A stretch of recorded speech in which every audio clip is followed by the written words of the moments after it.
expect you to say that today. I mean, we been honest, right? True. Got the magic happening. Girl, the feeling is great and I'm loving it. Hey, we got the magic happening. Everything that we need, everything that we pay, girl, the magic's happening. And the feeling is great and this feeling is great, girl, the magic happening. It's happening. The question I always get is like, how did I know when it was time, or when I felt like I was ready to ask her to get married? And I remember the day. I don't remember the exact date, but I remember the day I just woke up and I was like, I looked over at her, I was like, I'm gonna marry her. So I think, so what I did, I baited her. I asked her, I was like, so, you know, what about, we've been talking about marriage for a while, so, you know, when you thinking? She was like, I'm thinking maybe, I'm gonna give you, what, 4 years, 3 years, so, you know, you figure it out by then, and, you know, we'd be ready then, and all of this. So I was like, okay. I had already bought the ring. So, did you know that? No, I knew like the things that I wanted, but I wanted to allow him time to get to where I envisioned myself. So his vision may not have aligned with mine as quickly as I wanted it to, but I'm gonna tell him, like when he asked me, I'm like, okay, well, I give you 2 years, because I'm like, by 2 years, like, we should have this together. Like, we done moved this quickly. Like, it ain't no reason to slow down now. We got to keep this ball rolling. So I'm going to give you 2 years to get there. But I didn't know it was going to happen as quickly as it did. So, basically, timeline, we met 07. 08, we got in a relationship at the end of 08. 09, we purchased our first house. In 10, we got pregnant. In 10, we got engaged, and 11, we got married. So every year was something back to back. We were continuously doing something. So it worked out perfect for me, because when I met him, I was like, he mine. Okay, so the day I proposed, I had to go get the ring from somebody I work with, and she was holding it for me. So I had planned out this elaborate thing I was going to do. I started getting nervous. Not that the point that I was like, she's not going to say yes. It was just like, I'm really doing this. So I went to get the ring. I had set up reservations at Blue Bar and Bartolotta's restaurant downtown on the lake. And so I started getting ready. What did you think we was doing at that? Okay. So I told her, she said, like, you don't never really plan. We always went on dates. Like, I'm like, yeah. She's like, you want to go to the movies? You want to go here? You want to go on a trip? I'm like, yeah. So we always did stuff, but she planned it. So this one time I planned it, I thought it was going to kind of throw you off. Like, why he planning this big elaborate date? But I set up everything. We went to the Blue Bar and watched the band play. I had a few drinks because she was pregnant. And then we chilled up there, vibed out, talked. And she was like, where else we going? I'm like, oh, I just want to have dinner. So we went to Bartolotta's and had dinner. So I parked the car, went in, and I told the lady my plans. So she's like, okay, I'm going to sit you in a place where you kind of away from everybody. Y'all have your own little space, and where it's easiest for you to propose. So she showed me a spot. I'm like, okay. So I came to the car, got her, walked her in. It was a windy day too, because I remember you almost fell. It was, yeah, kind of cold. So we went in, and I'm walking to where the lady said she was gonna sit us. She sat us in the middle of the restaurant, and not where she said she was gonna sit us. So that threw me off. I'm like, I'm in front of everybody. So we were sitting down, had dinner, ordered these expensive ass plates, got this much food, and so I was like, okay, I'm just gonna do it. And I was shaking, and she don't dance at all. No. I think I've seen her dance 3 times. 3 times since we've been together. Once was at our wedding. So they was playing music in like the ballroom. I'm like, let's go dance. She's like, dance. Like, I don't And know. the reason I had to say dance is because we was sitting in like a half. It's like moon. an L, yeah. Yeah. So we sitting in like in the middle, and I couldn't just turn to her like, you gonna marry me? I want to get on one knee, so I might have to get her to the edge of the table. So I was like, let's go dance. She's like, you know I'll dance, boy. Like, why are you saying let's go dance? So then as I'm getting up, he gets down on one knee and he proposes. And of course I said yes, because I'm like, boy, you were supposed to be my husband back when I met you in a car. And then everybody in the restaurant is like clapping and stuff. But the bad part about it was I was pregnant. So my fat self trying to slide out of the booth. And my stomach just on the table. And so he got down and proposed, but it was awesome. I had an inkling that it was gonna happen. So the part that he's leaving out is he took me to a psychic that day. Oh, I forgot about He took me to a psychic that day, and the reason I took her to a psychic, right, is it's a history behind it. Yeah, so when we were just best friends for my birthday, she got back on. I got back in July. Yeah, my birthday is in September, so we weren't even together. So for my birthday, she took me to Chicago, and we just, what did we do? We went to the Navy Pier. Navy Pier. And we were just walking. We weren't holding hands or anything. We were just walking on Navy Pier vibe and talking. We people watch. So if you ever see us laughing, we either talking about somebody, which we shouldn't. We either talking about somebody or but laughing. It's all fun. Yeah, nothing harsh. But we just walking. And this lady came out of like nowhere. It was Michael like, Denshin Angel. So she came out of nowhere like, can I talk to y'all for a second? I'm like, can you talk to? She like, I just feel y'all energy. So I'm like, okay, where this is But I do think she was God sent, because she was the one who pushed them on over to me. Okay, so finish saying how she said it. What she? So she basically came over and she was like, I can feel y'all energy. Like, there's a connection here. Can I sit down and talk with you guys? And we're like, like, talk to us. She was like, I'm a psychic, and I feel like there's some things that I need to tell you. And we pull each other to the side. Like, I don't know if he know, my heart was like beating so fast. I'm just like, oh my God. Like, I don't know if you ever been in a situation where you just like a feeling come over you, like, this is so weird. Like, where did this come from? So we talked about it. I'm like, we got any cash? She like, yeah, I got a couple dollars on me, whatever. But she didn't ask for money at first. She didn't. We was just gonna give it to her. Right. So she took us inside the Navy Pier. We sat down and she just read our lives. Like, she talked about like your situation. I don't remember exactly what she said about it, but your house had just got broken into before we left to go out of town, and Michael was just like so angry and just like mad because he like, I don't know, like, who would do this? And she told him like, it's somebody close to you, like somebody that you know did this to you. Turns out it was. She's like, somebody you know did this to you. Like, she's like, but I see y'all together. She was like, are y'all together? We're like, no, like, it's just my friend. She was like, y'all are meant for each other. Like, y'all supposed to be together. And so it was just like, just really weird. What else am I leaving out? I didn't tell her, like, my house got broken into. She just like, you have envious, she gave me initials, like, you have an envious person in your life, an older male, his initials are this. She knew that somebody had did something to me recently. I didn't tell her about my house. She told us about, she said we was gonna have 3 kids. Mm-hmm. I don't know if she gave us the sex or the gender of the kids, but what else did she tell us?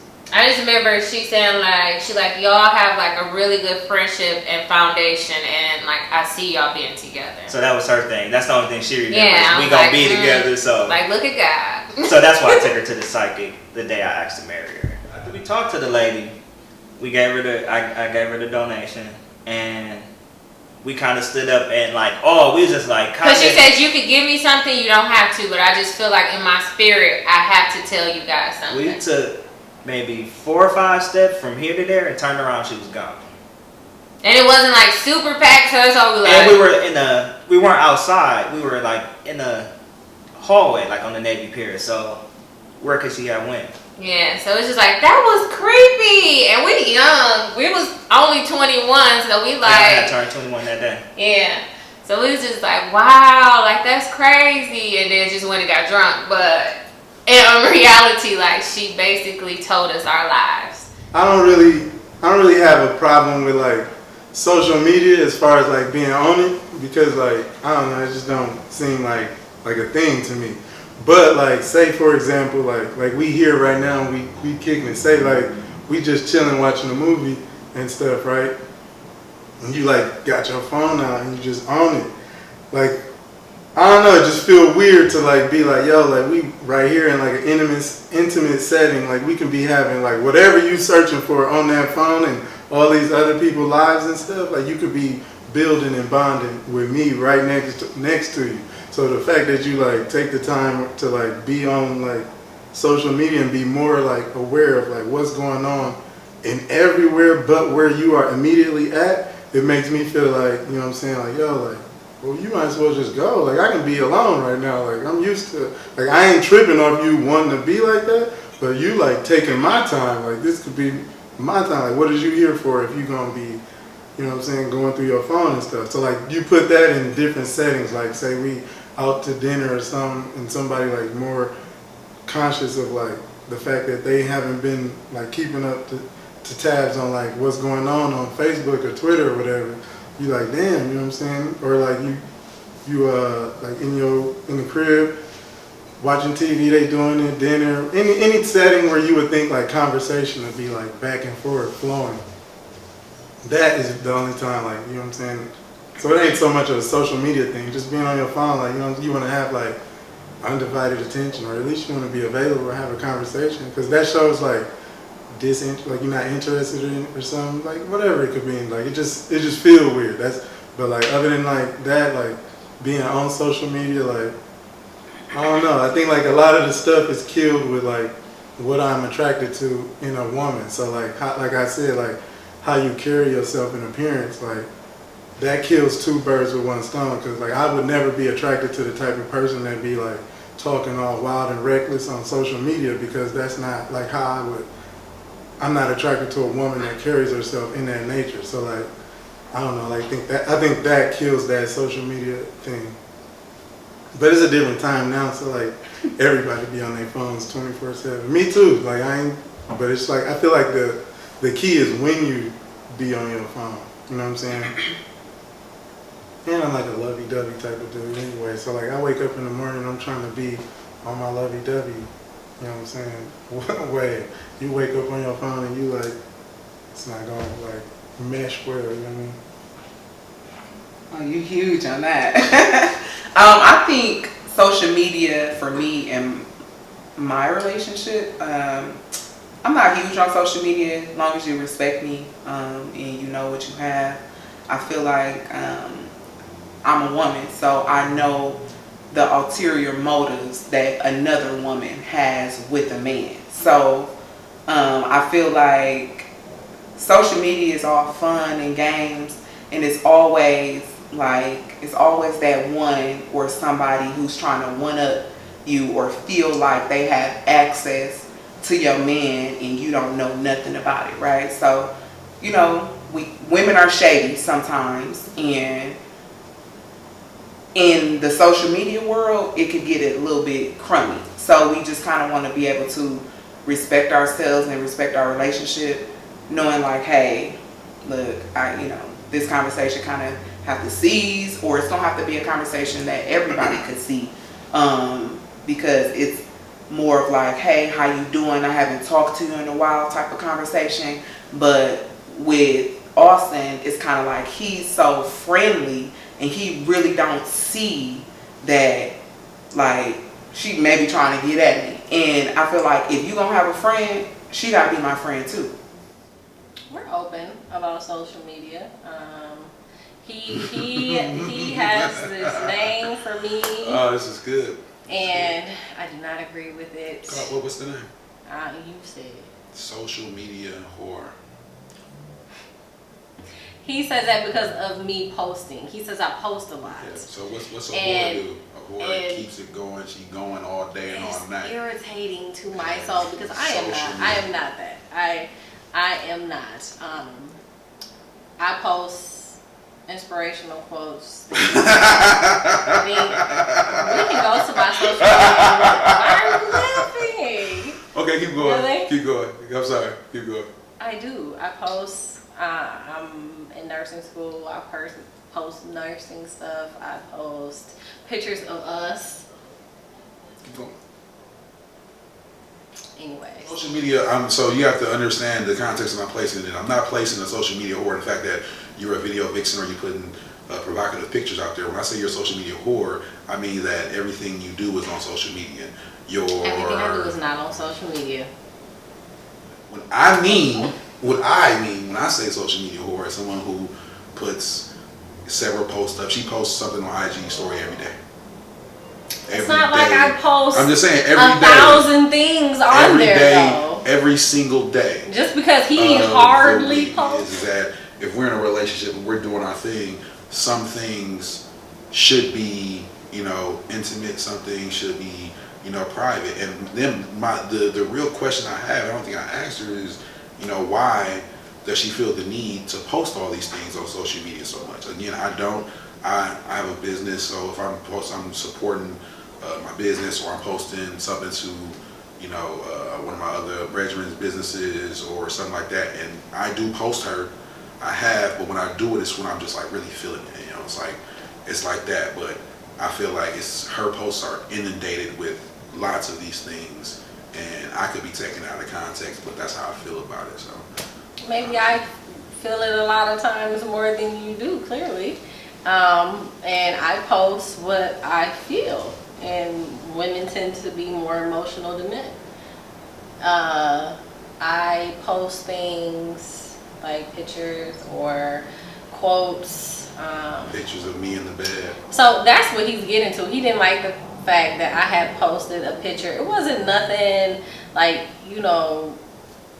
it wasn't a bad photo. It was just like your arm and your face and you were sleeping, and I was like my quotes was I'm in bed not. His mouth was not wide open or anything. He was sleeping perfectly. It was a cute picture.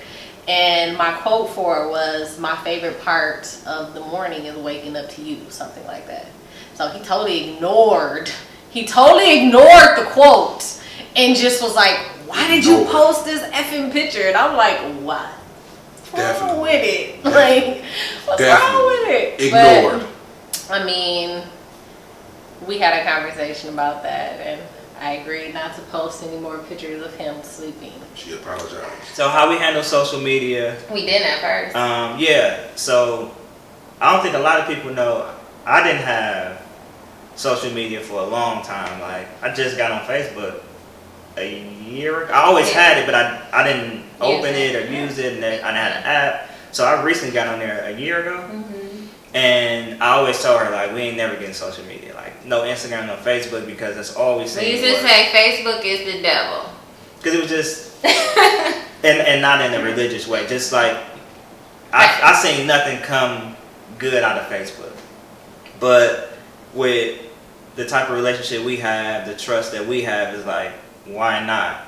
So when we got it, it just became easy. So you gotta think, we got in a relationship in 08. From 08 to 13, we didn't have any social media. So we were just off the radar. And then we popped up on Instagram and everybody like, y'all still live here? Like, where y'all been? Like, we thought y'all moved out of town. So when we got on there, we just got on there taking like a few pictures here and there. And then like over the years, we just decided like, okay, like, let's start showing people like black love is real. Like, we really love each other. Like, this is who we are.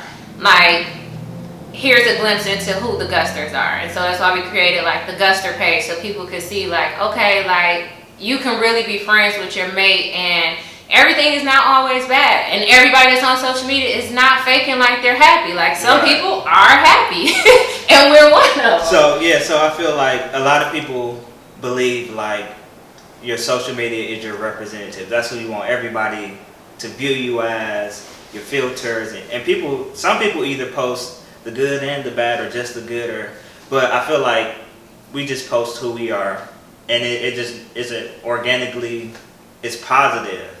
Like, we've talked to people before and they're like, somebody asked me like, are they really like that? And we like, how do y'all think we are? Like, yeah, like, how do y'all view us? People like, are they really cool? Like, people expect when they meet us that we are mean and stuck up, and I'm like, I had never said anything bad for you to feel like, we come across negative. But as far as her being attractive and on social media, people sometimes will cross the line, whether it's me or her, like, and we learn to what? I think we both know, like, it's us, and that's how me and Michael have always approached everything in life. Like, it's us versus everybody. At the end of the day, like, it's me and you, and ain't nobody gonna be there for you like I am. Like, we got each other back no matter what. I know anything happen, he gonna be there for me. He gonna make sure I'm good. So it's nothing anyone can say or do where I'm just like we'll talk about it, like, oh, did you see what he said? And he'd be like, yeah, like, don't trip. Or he'll see something on my page, he'd be like, he forcing it, like, I'm gonna say something to him. I'm like, just chill, like, let it go. Because at the end of the day, we are looking to open a business. So I'm like, I don't want us to be at odds with anybody. So everything is like a representation of our future business. I think it's all about perspective too. So a lot of times Michael's like, I know how dudes are, and I'm like, I know how females is. So like, when a dude say something, I'm like, I ain't really take it like that. He like, but I know how dudes are, and vice versa. So I think we both kind of like, our curve game so smooth that I think we both good. Like, I'll block a person in a minute. It's like, it's no reason for me to keep you in my life. Like, you're not benefiting my life. You're not bringing anything but trouble. Because if my husband feels a certain type of way, then it's no reason for you to be around. As far as shutting down or responding to like an advancement, I feel like I always bring it back down, like back around to my wife or us. Like, it just depends on what it is. If it's something I can ignore, I just don't respond. If it's something like too aggressive, then I speak on it. Like, you know, that was inappropriate. Like, basically, like, my wife is not, she not having that, like, you know. But most of the time, the girls be on me, though. And like in the most respectful way possible. Right, why DM me about her? Right, like, your wife is something like, girl, like. I would say what keeps us tight and together is our ability to, even if we have in a heated conversation, to tone it down and to actually be able to come to a conclusion about how we feel and compromise.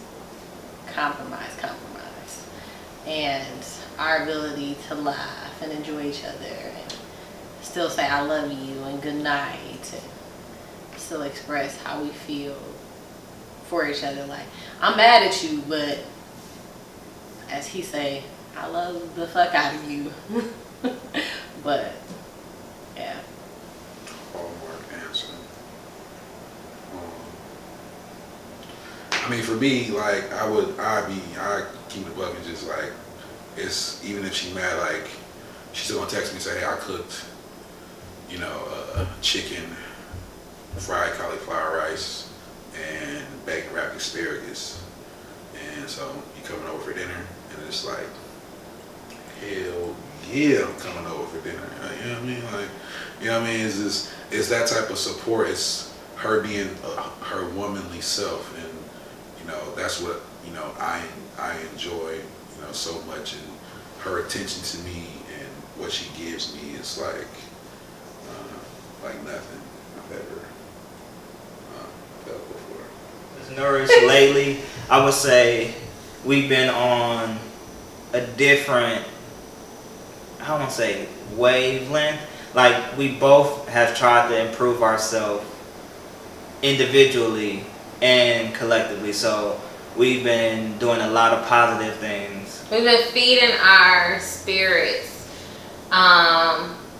We've been pouring in a lot of positivity into ourselves. Like, lately we've been listening to a lot of motivational speakers and just like feeding ourselves like positive energy. Like, cause there's so much negativity out there that you could go into a rabbit hole and just be on a downhill spiral. So since you're facing all of that negativity in the world every day, you have to kind of pour into yourself and give yourself like some positivity. So yeah, we've been doing a lot more reading because when we first got together, we didn't have a TV in the room, in the bedroom. So we did a lot of reading when we first got together. And then we had kids and we started watching a lot more TV. So now we're getting back to educating ourselves more, a lot more positive. We focusing a lot more on our kids' talents and where they want to go. So family is our biggest thing. This business, just staying positive is our biggest. And I feel like getaways and vacations are like nourishing to like your spirit, and it's like a renewal. Like it's almost like a restart button where you get to go somewhere and be like, okay, pause on life, and you just get to enjoy just living, like being in that moment and taking in like a new culture, a new experience, and just living like every day we get up and go to work, or we busting our ass for somebody else. And then for that one moment, you paid to just have peace and serenity. And so I feel like vacations are so important to just get back. Yeah, those are healthy for our relationship. I also wanted to say we do feel like date nights and quality time are very important for our relationship. So even if it's small things like the kids go by my mother's house or her mother's house for the weekend, we make sure we do a date night, cuddle time. Even if it's after the kids go to bed, we make sure we unwind and talk about our day. Or we playing a Nintendo. Yeah, lately we have been playing Nintendo. We brought it for our son, and then they left out our room. So we've been playing it. We just trying to make sure I let her know, like, I'm here to help you take on whatever stress you got going on for the day. And just let her know I got her back. So, and people feel like I shouldn't have to say it, but like it feel good for me to say like you know what's going on, like I got you. People feel like oh yeah, I don't have to say it. She know I love her. Yeah. And I think also we did the love language quiz.